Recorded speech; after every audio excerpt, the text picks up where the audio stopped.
This is the Aperture 300D2. It's one of my favorite lights. I probably use this light about 90% of the time when I'm lighting things on my own.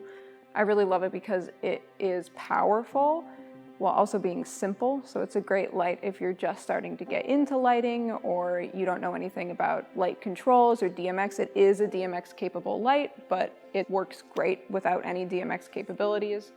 Its whole thing is that it can overpower the sun, so it's a light that you can use outside during the day. It's a light you can use inside. This light can also run off of batteries, so you can bring it outside if you want to bring it somewhere where there's no power. You don't need a generator. It's really great for that. I've brought it to the top of a hill before where we have filmed at sunrise. It's worked really great for that. It's also an LED light, so you don't need any special power capabilities to run it. It runs off of a normal house outlet and it will not pop your circuit.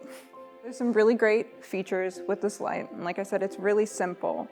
So it has a really simple, you turn it on and off. You can control the brightness with this dial right on the side. And then it also has some really great built-in effects. So you don't have to do it manually. You don't have to know anything about DMX. So you can do this pulse effect, there's fireworks, there's faulty light bulbs, there's explosions. I use this effect in the music video that I did for Carissa Johnson. We made a room of Mylar. It had the light pulsing, so it was like a heartbeat that came off of all the walls. So if you were to pair something like this with some gels, it would be a great effect of like fireworks as your subject was watching the fireworks. You could put this back on them. So you could do your shooting on different days if you didn't have your subjects at the fireworks. This light is very user-friendly, and so what you see is what you're gonna get. It tells you on the screen. The brightness goes on a dial from 1 to 100. It's very simple, so it's not a light to be intimidated by, which is great considering how bright it is and considering how versatile it is. It's a really great light for someone who's just starting out with lighting.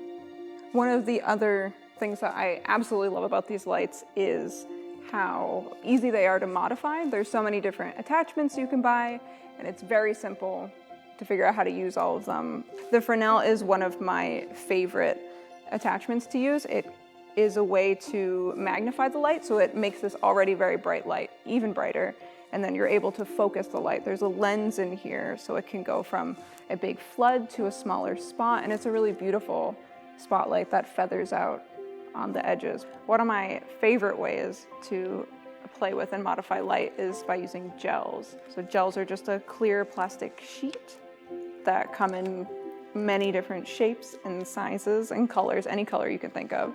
And as long as you're careful about the heat of your light, you can just clip them on, use little clothespins to clip them on, and you're good to go. The other way that I absolutely love to modify light, and it's like the theater lover in me, is using gobos, which is essentially a light stencil, to project any type of pattern onto any type of surface. And so there's hundreds of these that are available online, pre-made, ready to go. There's even some that are made of glass and you can project a color almost like a projector. And there's even websites where you can custom make your own if there's something you want that doesn't exist. It's just such a fun way to mix set design with lighting and create a really cool atmosphere.